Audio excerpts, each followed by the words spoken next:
Salut à tous, on va faire donc le cours de la paracha de la semaine. L'Ilou Nishman Natan Avram Fitosi Ben Yosef Verina. Le cours c'est sur Balak. Voilà, on continue le Seder d'Israël, puisqu'en Israël ça va être Balak. Et n'importe comment, ce Shabbat en France c'est Chukat et Balak, on rattrape. Donc pour les Français, vous pouvez voir Balak pour cette vidéo et, et vous pouvez voir la vidéo de la semaine dernière pour Chukat, comme ça vous avez les deux cours. Alors la paracha Balak, très belle paracha où on apprend énormément de choses. Alors d'abord Balak c'est qui? Parce que quand même la paracha est nommée Balak, donc il y a quelque chose. Balak c'est le roi de Moab. Qu'est-ce qui s'est passé? Il a entendu que les bénis Israël sont sortis d'Égypte. Il a entendu que Hachem était avec eux, qu'il gagnait tout. Et voilà qu'il entend qu'ils vont passer par son territoire. Alors il a eu peur. Qu'est-ce qu'il a fait? Balak ben Peor. Il a été voir un magicien du nom de Bilam. Et il lui a demandé effectivement de l'aider pour pouvoir effectivement faire quelque chose contre ce peuple. Donc voilà, au début il avait cette peur, etc. Maintenant, là où il a été un peu bête, c'est qu'il aurait dû effectivement attendre de voir comment ça se passe. Les bénis Israël, eux, ils voulaient juste passer par le territoire de Moab et ne rien faire de spécial. Mais lui, il a paniqué, etc. Il a eu peur, il a dit non, il faut faire quelque chose, il faut se défendre avant qu'ils nous attaquent. Les bénis Israël ne voulaient pas attaquer Moab, ce n'était pas prévu du tout. Bon. Donc il a été voir Bilam. Et donc voilà l'histoire de cette paracha, c'est l'histoire de Bilam. Alors Bilam c'est un grand sorcier qui a des pouvoirs. Et en fait il a plus que des pouvoirs. Parce qu'il faut savoir que Hachem lui a donné la possibilité d'être un prophète.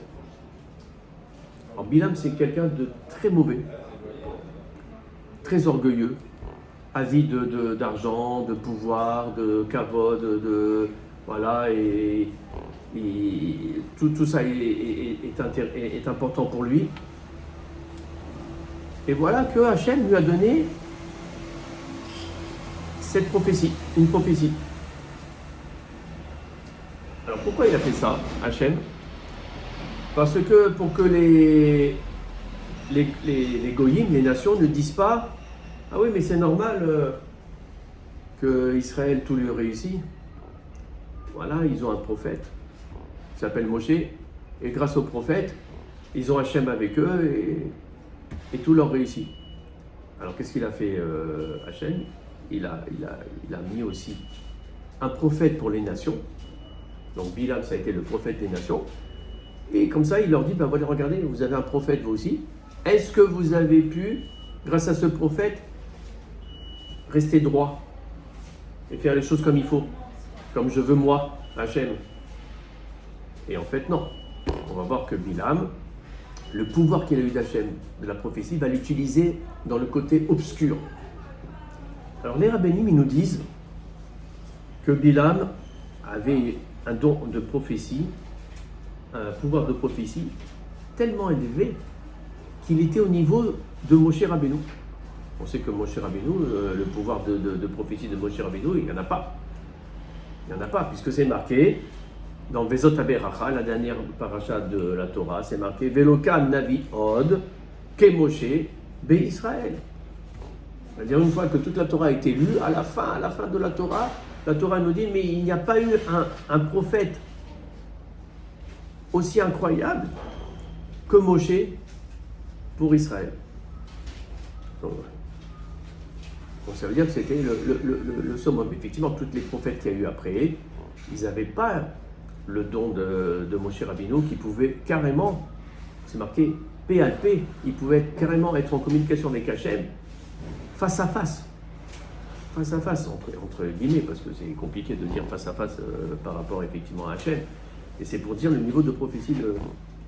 Et voilà que les rabbinim, ils nous disent, Bilam, il avait un niveau de prophétie de Moshe. Bon, la Torah nous dit, il n'y en avait qu'un, Velokam Navi Od. Et c'est marqué, Ke Moshe, comme Moshe, Be Israël. Il vient de quel peuple, Bilam? Et Bilam, je crois que c'est une bonne question, je le savais, je ne me rappelle plus. De quel peuple il vient? Égypte? Non, je crois que c'est. Il n'est pas juif. Non, mais non. C'est un mauvais. Non, il n'est pas juif du tout. Non. Il n'est pas moabite, ça c'est sûr. Je sais que. Alors, Bilam, en fait, c'était un des conseillers de Pharaon. Pharaon, il avait 3 conseillers, peut-être d'Égypte, ouais, il venait. Il y avait 3 conseillers, dont notamment Bilam, qui était le plus mauvais, qui était le plus antisémite, ça veut dire le plus contre le peuple d'Israël. Et il y avait Yitro, aussi, qui était un conseiller de Pharaon, mais lui qui est devenu bon, il a fait tchouva, etc., on le sait.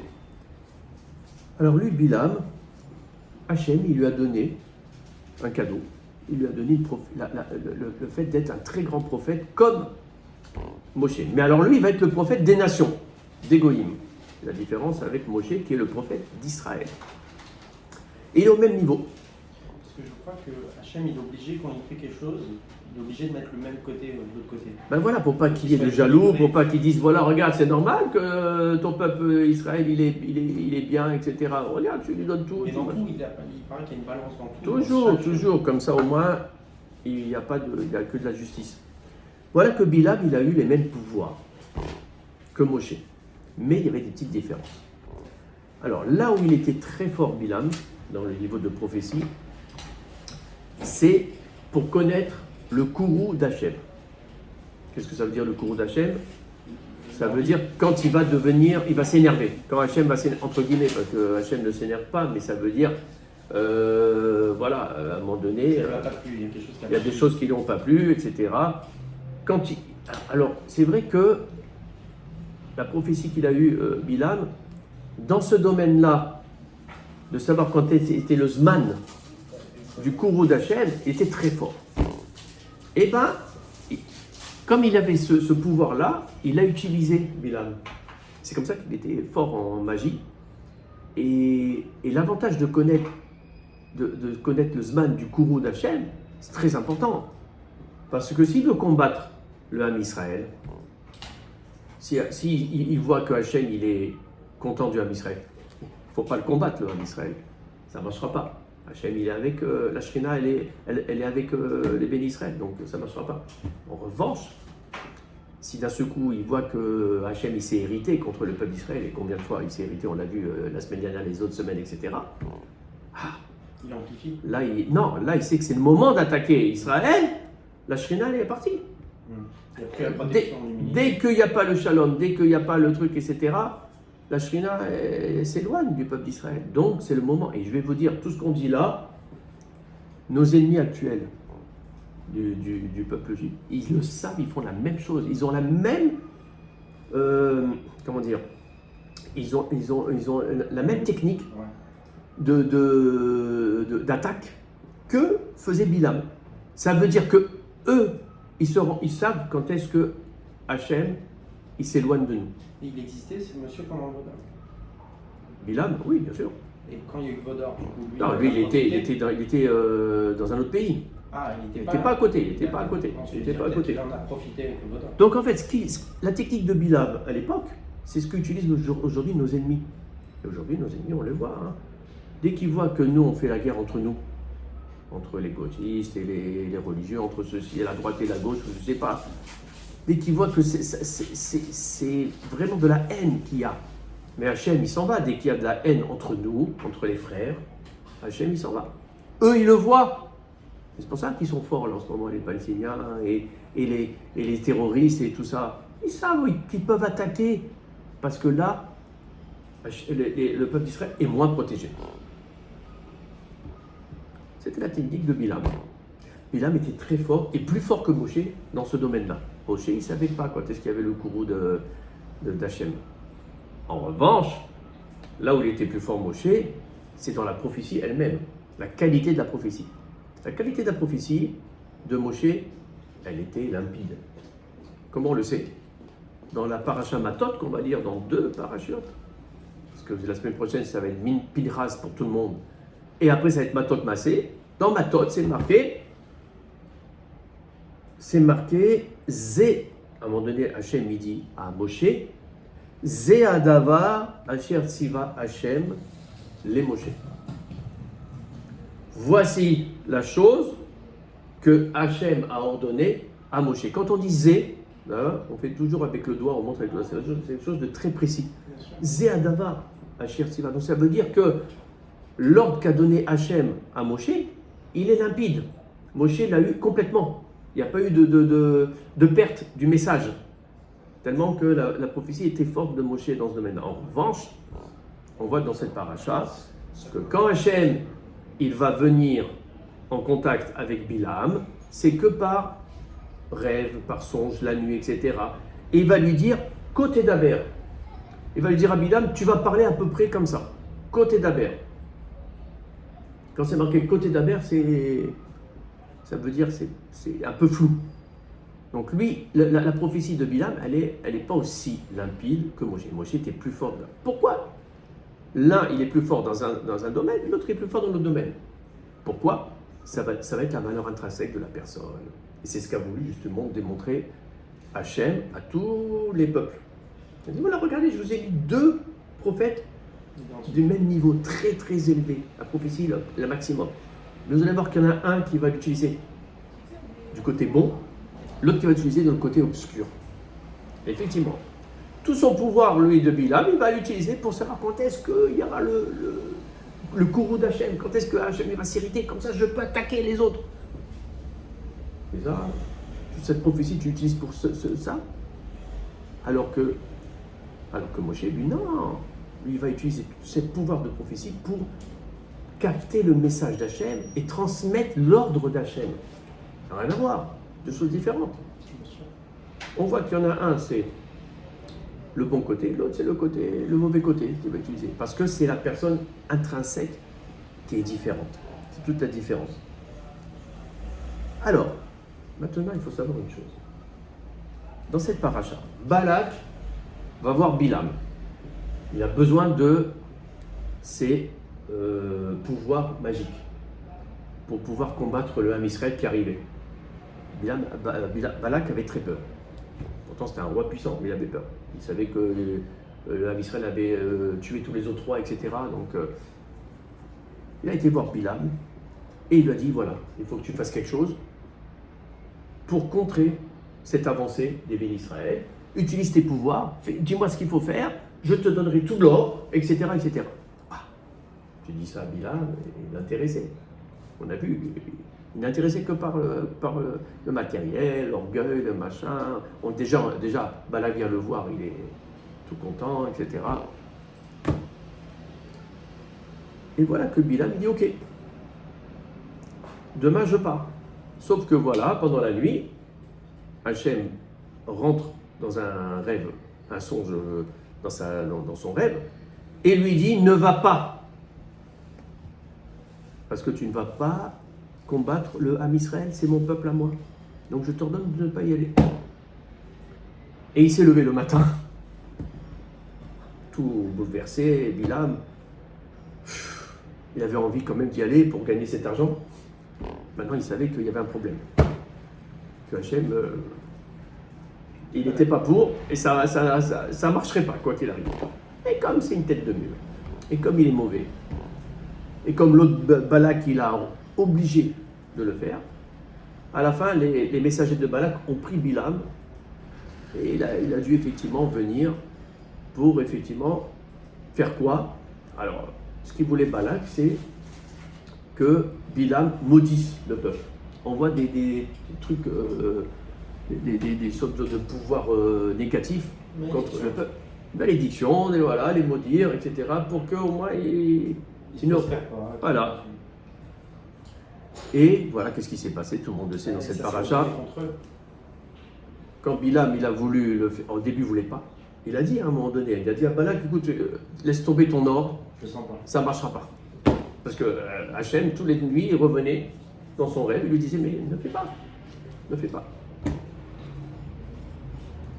et lui têtu, et l'autre qui est têtu aussi, Balak.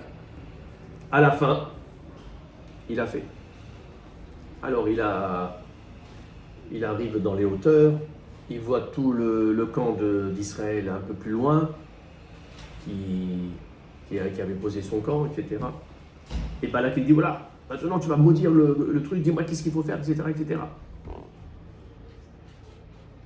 Et voilà que Bilam, alors qu'il allait maudire, parce qu'il n'aimait pas le peuple d'Israël, il voulait le maudire, et bien sûr, Hachem, il a tout fait pour que ça ne passe pas. Qu'est-ce qu'il a fait? À la place des malédictions, sont sorties des bénédictions de sa bouche. Et c'est là que, d'un seul coup, dans la Torah, on voit des bénédictions que fait Bilam au peuple d'Israël.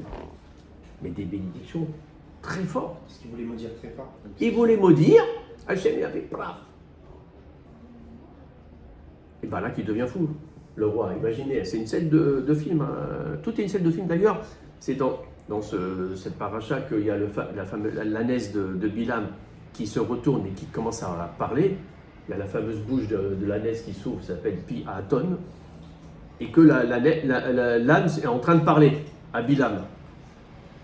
Ça, ils ont utilisé dans Shrek, dans Machin, tout ça, tout vient de la Torah, vous savez, ils n'ont pas beaucoup d'idées, hein, les réalisateurs. Alors ils vont prendre, surtout dans les dessins animés, comme Blanche-Neige ou l'histoire de la pomme, là. C'est la pomme d'Adam et Ève, ça. Voilà, c'est exactement la même chose, toujours. Et pourquoi ils ont pris la pomme? Voilà, parce que c'était ça qu'il y avait dans la Bible, alors ils ont pris ça. L'histoire que le seul animal qui parle dans la Torah, c'est l'ânesse de Bilam dans cette paracha. Alors voilà, ils ont fait Shrek, ils ont fait machin, tu vois. Eh bien, au lieu de maudire, voilà que Bilam, il fait une bénédiction. Mais quelle bénédiction? L'autre Balak, il devient fou. Mais qu'est-ce que tu fais? Je t'ai dit de maudire le peuple et toi tu vas le bénir de cette manière. Et voilà qu'il fait des bénédictions incroyables. Et notamment, il dit Matovu wa alecha Yaakov, Mishkinotecha Israël. Il voit toutes les tentes, il voit tout le camp d'Israël au loin. Au lieu de les maudire, il dit quelles sont belles tes tentes, Yaakov, tes demeures, Israël. Et après, il continue. Et il fait des autres bénédictions. Et à un moment donné, il va même tellement loin dans la prophétie, c'est là qu'on voit qu'il a un fort niveau de prophétie, où il dit que de Yaakov va jaillir une étoile. Il parle du Mashiach. L'étoile, c'est Mashiach. Incroyable. Donc en fait, Hachem s'est servi de Bilam pour bénir le peuple d'Israël. Il ne pouvait pas le faire lui-même. Eh bien, figurez-vous, écoute bien ça, oui, que toutes les bénédictions matérielles qu'a eu le peuple d'Israël, c'est Bilam. C'est dans cette paracha. Parce que l'Israël, quand même, il a été béni au niveau du matériel. Hein. Dans Hachem, partout où ils vont, les Juifs, ils réussissent. Hein? On est une force politique, une force économique, une force partout. Même quand il n'y avait pas Israël et tout ça, le Juif, c'était les banques, c'était le médecin du roi. C'était le banquier de la ville, c'était le truc, il avait toujours un pouvoir économique, un pouvoir au niveau de la société, c'est toujours... L'influence. Eh bien ça vient des bénédictions qu'a fait Bilam. En fait, on devrait remercier Bilam. Merci Bilam. En fait, bon, pourquoi Hachem il est passé par lui? Voilà la question, parce qu'en fait, c'est pas Bilam qui a fait les bénédictions, c'est Hachem qui nous a bénis, nous a donné plein de bénédictions matérielles. Il fallait qu'elle sorte d'une bouche. Et il est passé par un Kéli. Oui, c'est le Kéli. Le réceptacle. Qui est le réceptacle qui est Bilam. Alors maintenant la question est, mais pourquoi? Et on n'a pas eu de bénédiction de nos pères, de nos avotes, Avraham, Israël et Jacob. On s'appuie toujours sur eux. Quand on fait la Mida, on dit le Dieu d'Abraham, le Dieu d'Israël, le Dieu de Jacob, on les implore pour qu'ils nous aident. Ils nous ont fait des bénédictions quand même, nos pères. Bien sûr qu'ils nous ont fait des bénédictions, nos pères, évidemment. Mais à votre avis, est-ce qu'ils nous ont fait des bénédictions de matériel? mais il n'était pas matériel du tout. Abraham, Yitzhak, Yaakov, ils étaient à un niveau de spiritualité. Alors, les bénédictions qu'on a eues d'Abraham, Yitzhak, Yaakov, on les a eues, bien sûr, bien avant, mais c'est des bénédictions de spiritualité. Donc, très, très, très fortes, très, très, très, très, très poussées, mais qui ne concernent pas le Olam Hazé, qui concernent le Olam Haba, qui concernent une force spirituelle du Ham Israël. Ça, on l'a eu. Mais on a besoin quand même de gashmiut, de matérialité. On a besoin pour vivre, on a besoin Le rôle. pour avoir quand même un pouvoir. Et ça, comme Hachem il a voulu nous donner une belle bénédiction, il fallait que ça passe par une personne très avide de matériel. Parce que ça serait offensé Yaakov et Yitzhak de leur parler de matériel. Abraham, Yitzhak, Yaakov, jamais ils nous auraient pu nous faire une belle bénédiction de matériel. C'était pas leur rôle. C'était pas leur câble. C'était pas leur besoin, leur envie, leur machin. Donc là où ils étaient très forts dans la spiritualité. En passant par Bilam, en revanche, là, on allait recevoir une superbe bracha concernant le matériel. La parnassa, et tout ça, le pouvoir économique, le pouvoir social. Et pourquoi c'était comment avant qu'ils fassent la bénédiction? C'était pour le peuple juif, c'était pas... Pour l'instant, ils n'avaient pas besoin. Quand ils ont été libérés d'Égypte, pendant les 40 ans, ils étaient dans un cocon, ils étaient pris en charge par Hachem, de A à Z, ils avaient la manne, ils avaient tout. Ils avaient besoin d'une bénédiction. Là maintenant, ça y est, on arrive à la fin des 40 ans. C'est à toi de gérer. Alors, maintenant que tout va s'arrêter, la manne, la nuée de la Shrina, qui les protégeait, etc., maintenant ils ont besoin d'une bénédiction. Bénédiction spirituelle, ils l'ont eu. Mais une bénédiction matérielle, il la faut maintenant, parce qu'il faut qu'ils aient une réussite dans tout ce qui est matériel. Et bien ça vient de Bilam. Bilam, les bénédictions qu'il a fait là, les brachot, elles sont magnifiques. Alors si on regarde bien cette fameuse phrase, Matovu Alecha Yaakov, quelles sont belles tes tentes, Yaakov, ou Mishkenotecha Israël, et tes demeures Israël, ça va même plus loin que ce qu'on croit, parce que là, il fait il pointe l'accent sur une bonne mida du Ham Israël, qui est la sniout. Sniout, c'est la perruque, les tenues longues. Non, la sniout, c'est la discrétion. Dans tout, ça peut être dans la parole, dans le machin, tout ça, dans les habits, etc. Mais la sniout, la discrétion. Il a vu quoi? Il a vu que les tentes, au lieu que les ouvertures se fassent l'une en face de l'autre, où tu peux voir effectivement l'intérieur de l'autre, non, c'était en décalage pour qu'il y ait une intimité. Il voyait des choses extraordinaires. Il voyait que le matin, il mettait les téphilines. Il a dit là, oh, c'est quoi ce peuple? Le matin, il se lève, il est fort comme un lion.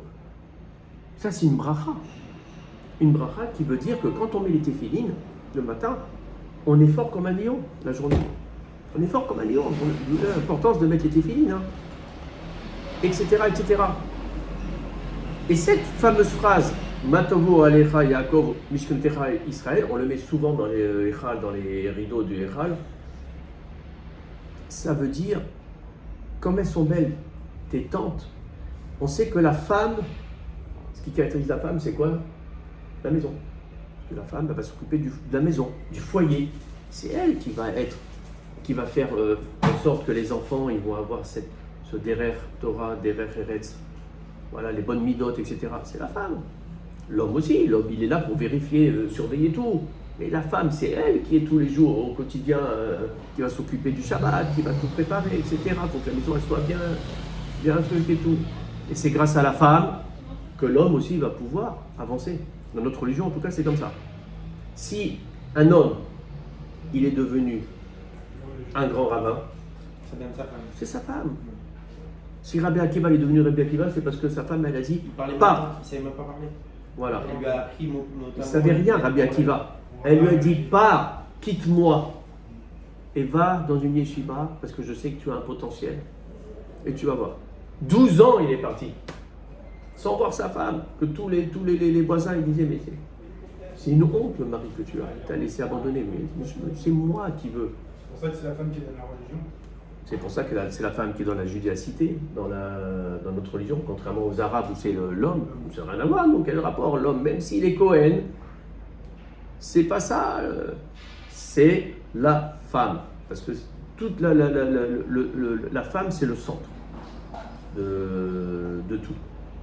Donc là, il fait une bracha en disant, mais regardez la différence entre nous et eux, le peuple d'Israël, c'est que le peuple d'Israël, la femme, elle est une échette raïl, une femme vertueuse. C'est pour ça qu'on dit échette raïl.